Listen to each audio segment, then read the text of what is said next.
El concepto este de la educación basada en evidencia lo conocí a partir de vídeos de YouTube de Marta Ferrero. Marta Ferrero, yo no sé por qué, pero todavía no ha escrito ningún libro sobre esto. Yo me introduje en este mundo a partir de los vídeos que le vi a ella, que para mí fueron una sorpresa, porque claro, ideas que yo tenía muy preconcebidas y muy asimiladas, escuchando a esta especialista universitaria, pues me di cuenta que eran errores. Lo que hace la educación basada en evidencias es no se compromete con ningún método, ninguna técnica ni ningún procedimiento. Se limita a comprobar los estudios que se han hecho sobre métodos, técnicas y procedimientos para ver hasta qué punto son fiables esos estudios y los que son fiables, hacerlos públicos. Incluso los estudios que se hacen sobre métodos o técnicas que son menos fiables también se hacen públicos y se aclara. En este caso, pues la cantidad de alumnos, la cantidad de el universo que han seleccionado es más escaso. Y hacerlos públicos y comentar al resto de compañeros los resultados que están obteniendo en función de estos estudios, ¿no? Esto supone un cambio o un añadido, mejor dicho, un añadido a los criterios tradicionales a la hora de elegir una metodología, una técnica o una actividad determinada. La primera vez que se lo escuché oír a Marta Ferrero, claro, me fue refutando todas las ideas que yo tenía previamente. ¿Hasta qué punto un método popular es eficaz teniendo en cuenta que podemos caer en el sesgo de arrastre? Es decir, en coincidir en la misma opinión de la mayoría de la gente, eso no significa que estés en la opción correcta. Es un sesgo al que solemos tender, pero es un error de razonamiento. El sesgo de la verdad ilusoria. Cuanto más veces escuchas una cosa, más te lo crees. Pero eso no implica que eso sea lo correcto o que sea lo más eficaz. El sesgo de la apelación a la novedad. Ofrecer una metodología, una técnica como que es algo novedoso, la hace más atractiva. El sesgo de confirmación, seleccionar solo las evidencias que me dan la razón, cuando yo, en función de mi propia experiencia, en función de la metodología que han utilizado en mi caso y que me han funcionado, yo tengo un buen recuerdo de ellos. Si yo los criterios que utilizo para mis alumnos son solamente mi propia experiencia personal, pues puedo también estar equivocado en tanto que otras experiencias con otros contextos y con otros factores pueden llevar a un resultado diferente. El sesgo de la validación subjetiva, si a mí me funciona, pero no tienes en cuenta el resto de condicionantes que han hecho que a ti te funcione en ese momento, ¿no? Entonces, para no darle tantas vueltas a los problemas que tiene basarse en criterios, digamos, subjetivos, ahí es donde la educación basada en evidencias nos da un apoyo, una ayuda.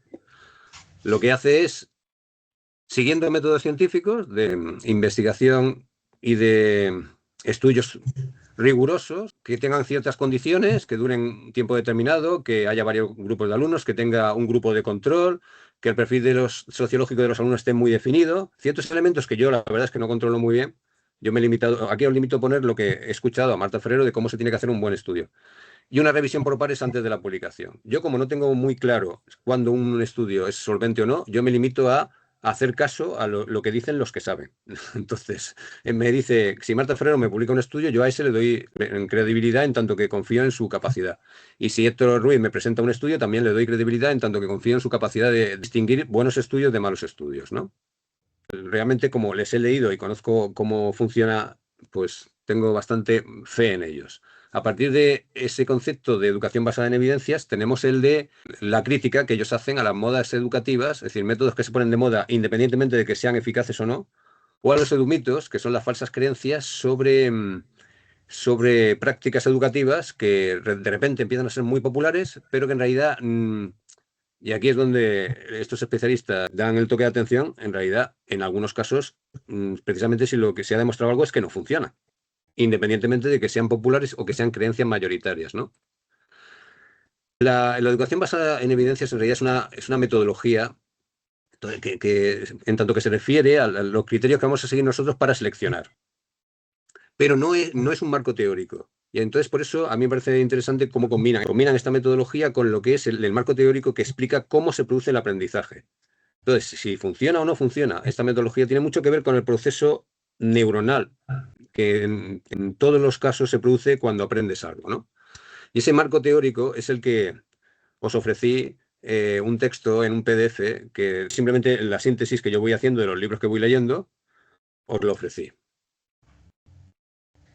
Está extraído de estas obras. Yo la primera obra que leí fue la de Héctor Ruiz, Cómo aprendemos, me pareció fascinante porque yo todo ese mundo no lo conocía y me sirvió para justificar verbalmente muchas cosas que yo veía en clase que no sabía cómo explicarlas, que yo sabía que funcionaban bien, pero no tenía una explicación. Pues gracias a eso ya lo podemos justificar. Luego me metí con este libro porque me lo recomendaba Héctor Ruiz, el de Willingham, que es ¿Por qué a los estudiantes no les gusta la escuela?, que prácticamente vuelve a plantear lo mismo, como más en un estilo más americano, ¿no? Pues como escriben los americanos estos libros de divulgación, con muchos casos concretos, en fin. En España, el referente en estos temas es Juan Fernández, que él tiene un blog que lleva ya muchos años, donde difunde todos estos estudios y las publicaciones que se van haciendo. De Juan Fernández tengo el libro que hizo específicamente sobre la evaluación. Y el último que he leído, que me ha parecido muy bueno, que es el de Albert Reverter, que está publicado en este año, Enséñame a enseñar, que ese todavía lleva más a lo concreto y a lo práctico, a la realidad de la clase, todos estos conocimientos, todas estas aportaciones de la educación basada en evidencias.